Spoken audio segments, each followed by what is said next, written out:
Hello students, welcome in Shailendra academy. और आज हम बात करेंगे ट्रस्ट के नेक्स्ट वीडियो की, लेक्चर नंबर 5 की। और ये बहुत ही इंपॉर्टेंट वीडियो है क्योंकि इस वीडियो में हम बात करेंगे zero force member in the trust. Trust में जीरो फोर्स मेंबर जो होता है उसे हम कैसे आइडेंटिफाई करते हैं और वो मेंबर हमारे लिए कितना बेनिफिट है। इस तरह के क्वेश्चंस आ सकते हैं एग्जाम्स में, जैसे अभी हमने यहाँ पर लिखा हुआ है AKTU 2022-23 में एक क्वेश्चन आया हुआ था जिसमें आइडेंटिफाई करना था कि जीरो फोर्स मेंबर क्या होता है। तो अगर हमें पता होगा कि जीरो फोर्स मेंबर कैसे निकालते हैं तो हम उसको इजीली निकाल सकते हैं, क्योंकि क्वेश्चन चाहे जितने मार्क्स का हो, कॉन्सेप्ट हमारा अगर क्लियर है तो हम उसको सॉल्व कर सकते हैं। तो कोई भी मेंबर हम बिल्कुल क्लियर, अगर एक ट्रस्ट बनाते हैं पहले हमें ये बिल्कुल सब क्लियर करना होगा कि हम, जैसे ये ट्रस्ट है स्ट्रक्चर, हमने अभी आपको जो हमारा प्रीवियस वीडियो था उसमें बताया था ये सब मेंबर्स होते हैं और इन्हीं मेंबर्स में जीरो फोर्स मेंबर क्या होता है हमें निकालना है। इनमें हमने आपको ये भी बताया था कि एक्सियल फोर्स काम करेगा। तो ये जो फोर्स है अगर इन मेंबर्स में लग रहा है तो ये जीरो फोर्स मेंबर नहीं होंगे। लेकिन कुछ मेंबर्स ऐसे भी होते हैं जिनमें कि एक भी फोर्स नहीं लगता है, इसलिए उन मेंबर्स को हम लोग जीरो फोर्स मेंबर बोलते हैं। तो हम देखेंगे कि जीरो फोर्स मेंबर क्या होता है। तो अगर जीरो फोर्स मेंबर की बात करते हैं तो जीरो फोर्स मेंबर के लिए हमारे पास दो कंडीशंस होती हैं। A zero force member is a member in a trust that is not subjected to any load, that is not subjected to any load. The conditions for a zero force member are, दो conditions हैं, बहुत ध्यान से सुनिए। लेकिन अगर exam में कोई क्वेश्चन आ गया कि इसमें zero force member find out करिए, जो कि हमने यहाँ पर लिखा हुआ है, इसके बाद हम उस क्वेश्चन को करा रहे हैं जो अभी AKTU में आया हुआ है 22-23 में। लेकिन अगर थ्योरी भी आ गई कि what is a zero force member, then you have to write it with the underline that is not subjected to any load. क्या दो कंडीशंस हैं? नंबर पहली बहुत clear, if two non collinear members, if two non collinear member, collinear का मतलब होता है कि जब फोर्स एक ही लाइन पे लग रहे हो, जैसे ये कोई पॉइंट है यहाँ पे फोर्स लग रहा है एक ही, इसको बोलते हैं कोलिनियर। ठीक, पहले तो ये क्लियर करिए। अब लिखा है कि नॉन कोलिनियर, तो नॉन कोलिनियर में ऐसे भी हो सकता है फोर्स, अब नहीं है कोलिनियर। ठीक, ये हो गए नॉन कोलिनियर फोर्सेस।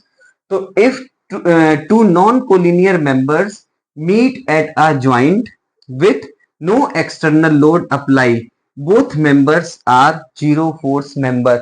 बहुत ध्यान से, दो मेंबर जो नॉन कोलिनियर हो, किसी एक पॉइंट पे या ज्वाइंट में मिलते हैं जिसमें एक्सटर्नल लोड नहीं लगा हो, ये ध्यान रखें, both members are zero force member. जैसे एग्जांपल के लिए यहाँ पर एक फिगर बना हुआ है और इस फिगर में अगर आप देखें तो बी वाला जो ज्वाइंट है इसमें एक लोड कुछ ना कुछ लग रहा है, सी वाले में तीन मेंबर लगे हुए हैं और डी वाले में तो यहां से रिएक्शन ही लगी हुई है। लेकिन अगर हम ए ज्वाइंट को देखें, ज्वाइंट ए को देखें तो ज्वाइंट ए ऐसे बना हुआ है ज्वाइंट ए, ये ज्वाइंट ए।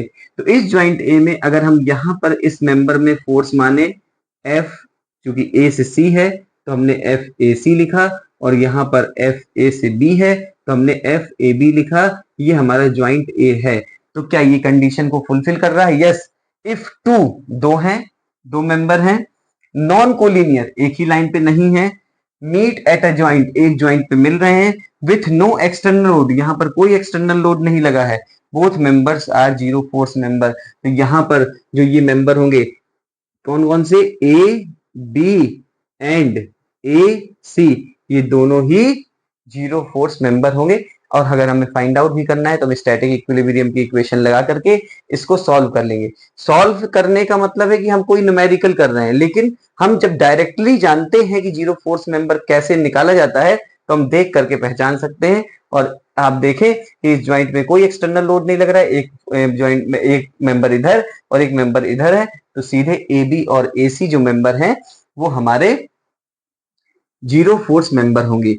दूसरी कंडीशन कहती है, ये आपको दिमाग में बैठालना पड़ेगा, ध्यान रखिएगा क्योंकि एग्जाम में क्वेश्चन आया हुआ है। इफ थ्री मेंबर्स, अब यहां थे टू, यहां पर कितने हैं, थ्री मेंबर्स, और वो किस तरह हो, मीट एट अ ज्वाइंट एक ज्वाइंट में मिल रहे हो, with no external load, external load दोनों उसमें भी नहीं था इसमें भी नहीं हो, and two of the members are collinear, means कि कोई जो दो मेंबर है वो कोलिनियर है, एक ज्वाइंट पे मिल रहे हैं, लेकिन तीसरा जो मेंबर है वो उनके साथ कोलिनियर नहीं है। The third member is a zero member, सिर्फ थर्ड मेंबर जीरो मेंबर होगा, सिर्फ थर्ड मेंबर जीरो मेंबर होगा। यहाँ पर ये दोनों ही मेंबर जीरो फोर्स मेंबर थे, लेकिन अगर तीन मेंबर्स इस तरह से किसी ज्वाइंट पे मिल रहे हो with no external load apply, कोई भी एक्सटर्नल लोड अप्लाई नहीं हो, and two of the members are collinear, और उनमें से दो मेंबर देखिए कोलिनियर हैं, तो third member is a zero force member. बिल्कुल क्लियर कॉन्सेप्ट आपका कि किस तरीके से जीरो फोर्स मेंबर होगा। अब यहां पर देखें तो यहां तो रिएक्शन है, यहां पर भी सब मीन सपोर्ट रिएक्शन लगेगी। बी वाला जो ज्वाइंट है अगर उसको हम देखते हैं तो हम ऐसे बनाते हैं, यहां पर हमने बी बनाया ज्वाइंट, इस तरफ फोर्स होगा एफ ए बी, क्यों, क्योंकि ए बी है।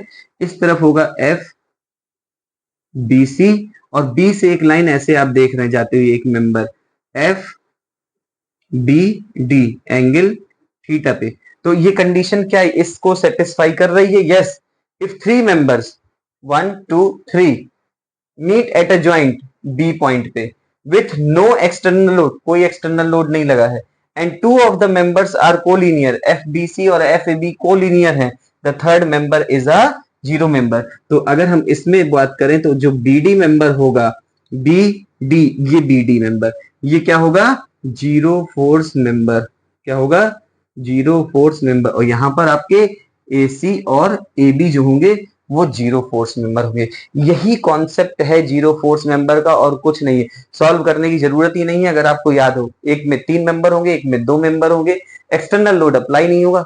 दो वाले मेंबर में जो है no external load, both members are meet at जब पॉइंट। यहाँ पे तीन मेंबर में दो आपके कोलिनियर होंगे, तो थर्ड वाला आपका जीरो फोर्स मेंबर होगा। अब जीरो फोर्स मेंबर में मान लीजिए आपने पढ़ लिया, आपको समझ में आ गया कि जीरो फोर्स मेंबर कैसे निकालते हैं, लेकिन अगर क्वेश्चन में आ गया कि what are the benefits of zero force member, तो जब कोई भी इंजीनियर या डिजाइन इंजीनियर ट्रस को डिजाइन करेगा किसी भी ब्रिज के लिए, किसी भी रेलवे स्टेशन के लिए, किसी भी वर्क शॉप के लिए, तो उसको अगर ये आइडेंटिफाई करने में आसानी हो गई कि जीरो फोर्स मेंबर क्या है, तो वो उसकी जरूरत ही नहीं है। तो जब उसकी जरूरत नहीं है तो वो उतना एक्स्ट्रा मटेरियल उस ट्रस से निकाल सकता है, जिससे ट्रस हमारी एफिशिएंट हो जाएगी। तो लास्ट लाइन में यही लिखा है, bye identifying zero force members engineers can design more efficient and effective truss structure. Designers can eliminate unnecessary material from the truss design. Truss की डिजाइन से unnecessary मटेरियल को भी निकाला जा सकता है। तो ये आपको बताए गए कि क्या इसके बेनिफिट है जीरो फोर्स मेंबर के। ये आपके सामने अभी क्लियर हुआ जीरो फोर्स मेंबर। अब एकेटीयू में इससे रिलेटेड एक क्वेश्चन आया था कि identify the zero force member, उसको भी हम देख लेते हैं कि उसमें कौन कौन से जीरो फोर्स मेंबर होंगे, लेकिन क्लियर कॉन्सेप्ट रखना है कि जीरो फोर्स मेंबर क्या होता है। तो आप इसको नोट डाउन करिए, क्योंकि ये लाइन बहुत इंपॉर्टेंट है, किसी भी तरह का क्वेश्चन आ सकता है। तो हम उस क्वेश्चन को देखते हैं कि जीरो फोर्स मेंबर उसमें क्या होंगे, नोट करिए। तो स्टूडेंट्स, अभी हमने आपको जीरो फोर्स मेंबर का कॉन्सेप्ट बताया, जिसकी दो कंडीशंस थी, विथ डायग्राम आपको बताया, और उसी से रिलेटेड एक क्वेश्चन जो एकेटीयू में 2022-23 में आया था कि find out the zero force member in the given figure. ये आपको एक ट्रस का स्ट्रक्चर दिया हुआ है, और इस स्ट्रक्चर में आपको zero force member find out करने हैं। तो जीरो फोर्स मेंबर को फाइंड आउट करने के लिए हमारे पास जो कुछ कंडीशंस हैं, उनमें एक कंडीशन ये है कि जो ज्वाइंट हो, किसी न किसी ज्वाइंट से ही हमें निकालना है, वहां पर कोई एक्सटर्नल लोड न लगा हो।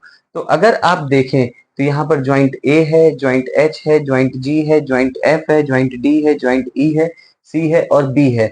तो कौन कौन से ऐसे ज्वाइंट हैं जिनमें कि एक्सटर्नल लोड ना लगा हो, इसको आप पहले देखें।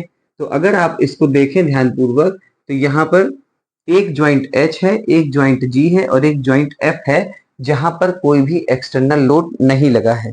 क्लियर, ये दोनों ही कंडीशन जो अभी आपको बताई गई है उसमें लिखा था कि कोई एक्सटर्नल लोड ना लगा हो। तो ए पे भी external load, B C D E पर भी एक्सटर्नल लोड है, तो वो ये जो है ए बी सी और डी और ई, तो इधर से जुड़े हुए जितने भी मेंबर होंगे वो जीरो फोर्स मेंबर नहीं हो सकते हैं। अब बात करते हैं एच की, जी की और एफ की। तो कंडीशन ये थी कि दो ऐसे मेंबर जो कि कोलिनियर हो, वो जीरो फोर्स मेंबर नहीं हो सकते हैं। तो यहाँ पर अगर हम देखें कि कोई ऐसा मेंबर ही नहीं है जो 2 मेंबर ही सिर्फ हो। अगर हम H में देखें तो 1 2 3 मेंबर हैं, G में 1 2 3 4 5 मेंबर हैं और F में भी 1 2 3। एक एक लाइन को ध्यान से आप हमारे सुनिए, F में भी 3 मेंबर हैं। तो अब हम दूसरी कंडीशन पे आते। पहली कंडीशन में क्या था, 2 जो मेंबर हो वो कोलिनियर हो, मींस नॉन कोलिनियर मेंबर होंगे तब जो है जाकर के वो होगा। तो यहाँ पे तो 2 मेंबर ही नहीं है किसी भी ज्वाइंट पे। अब अगर हम बात करते हैं दूसरी कंडीशन जिसमें कहा था कि 3 मेंबर हो, उनमें से 2 कोलिनियर हो, तो जो तीसरा मेंबर होगा वो हमारा जीरो फोर्स मेंबर होगा। तो सेकंड कंडीशन यहां थोड़ा सेटिस्फाई हो रही है। अगर हम ज्वाइंट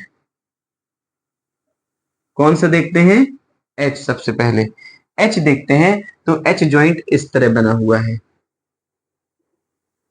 ये H ज्वाइंट है, कोई एक्सटर्नल फोर्स नहीं है। यहां पर जो फोर्स होगा वो F A H होगा, यहां पर जो फोर्स होगा F H G होगा और यहां पर जो फोर्स होगा वो F B H होगा। तो अगर आप देखें तो ये सेकंड कंडीशन को सेटिस्फाई कर रहा है, जिसके अकॉर्डिंग यदि कोई 3 मेंबर आपस में किसी ज्वाइंट से जुड़े हुए हैं जिसमें से 2 मेंबर कोलिनियर है तो तीसरा मेंबर जो होगा वो जीरो फोर्स मेंबर होगा। तो यहां पर पहला हमारा जो निकला कि जो मेंबर बी एच है वो क्या है, जीरो फोर्स मेंबर। बिल्कुल क्लियर कॉन्सेप्ट। अब जी हो ही नहीं सकता क्योंकि वो कितने 3 मेंबर नहीं है, वहां पे ज्यादा मेंबर हैं। अब हम एफ की बात करते हैं, ज्वाइंट एफ। जब ज्वाइंट एफ लेते हैं तो सिमिलरली ज्वाइंट एफ को भी बनाएंगे। ज्वाइंट एफ बनाया, कोई एक्सटर्नल फोर्स नहीं है, यहाँ पे एफ ई एफ फोर्स आ जाएगा, इस वाले में एफ ऑफ एफ जी आ जाएगा और ऊपर एफ ऑफ डी एफ आ जाएगा। तो चूंकि ये दोनों कोलिनियर फोर्स हैं, कोलिनियर मेंबर्स हैं, इसलिए जो तीसरा थर्ड मेंबर हुआ डी एफ, यानी कि मेंबर डी एफ, ये मेंबर और ये मेंबर कौन से होंगे, जीरो फोर्स मेंबर। हो गए।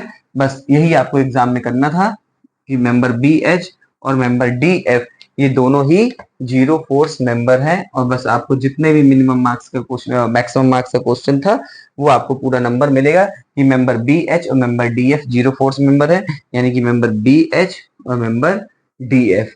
तो इस तरीके से किसी भी क्वेश्चन, कोई भी क्वेश्चन आता है जिसमें हमें जीरो फोर्स मेंबर को आइडेंटिफाई करना होगा, तो हम उसको इस तरीके से जो 2 कंडीशंस बताई हैं उनसे लगाएंगे। तो बहुत ही इंपॉर्टेंट वीडियो है क्योंकि 2 नंबर का क्वेश्चन आया हुआ है, तो फिर आ सकता है कोई दूसरी तरह का क्वेश्चन बन करके। हम ये देख लें कि अगर हमें इतने में मेहनत नहीं करनी है, हम देख, क्योंकि यहाँ भी तो 3 फोर्स लग रहे हैं, 3 मेंबर जुड़े हुए हैं, लेकिन नहीं, वो तीनों मेंबर में 2 कोलिनियर होने चाहिए जो यहाँ दिख रहे हैं। इसलिए हम सबसे पहले देखें तो सब जगह एक्सटर्नल लोड लगा हुआ है, तो इनको तो हमें कंसीडर ही नहीं करना है। तो यही है इस वीडियो में, जो कि इंपॉर्टेंट वीडियो है, इसलिए आप अपने सभी फ्रेंड्स के साथ शेयर कीजिए, लाइक कीजिए, कमेंट में अपना फीडबैक दीजिए। अब इसके बाद अगर कोई टॉपिक या कोई क्वेश्चन बचता है थ्योरी वाला तो कराया जाएगा, नहीं तो नेक्स्ट वीडियो से अब सिर्फ और सिर्फ वो न्यूमेरिकल लगवाए जाएंगे जो AKTU में आए हैं। सबसे पहले न्यूमेरिकल का कॉन्सेप्ट बताया जाएगा कि न्यूमेरिकल को सॉल्व कैसे करते हैं। न्यूमेरिकल बड़े होते हैं नो डाउट, लेकिन आपको प्रैक्टिस जितनी जल्दी हो जाएगी, क्योंकि लगभग पासिंग मार्क्स आपको ये ट्रस्ट ही दे देगा। 22 मार्क्स 10 मार्क्स के क्वेश्चन जो न्यूमेरिकल्स रहते हैं या 7 मार्क्स के दे देते हैं और 2 मार्क्स के आपके शॉर्ट क्वेश्चन होते हैं। तो जहां भी जिस यूनिवर्सिटी में जो भी पैटर्न है, अच्छा खासा ट्रस्ट का क्वेश्चन आता है, बड़ा होगा लेकिन बहुत ही आसान है। आपको सिर्फ और सिर्फ रिजॉल्विंग आनी चाहिए और कुछ टेबल बनेगी, कुछ रिएक्शंस निकालनी होगी, तो वो आपको नेक्स्ट वीडियो से समझाया जाएगा। सबसे पहले एक छोटा न्यूमेरिकल लेकर के उसका कॉन्सेप्ट और उस न्यूमेरिकल को कंप्लीटली सॉल्व किया जाएगा। तो ये थ्योरी यहाँ से लगभग समाप्त होती है। अब हम लोग नेक्स्ट वीडियो में मिलेंगे। सिर्फ आपको क्या करना है, पढ़ना है और शेयर करना है। Thank you so much for watching. Thank you.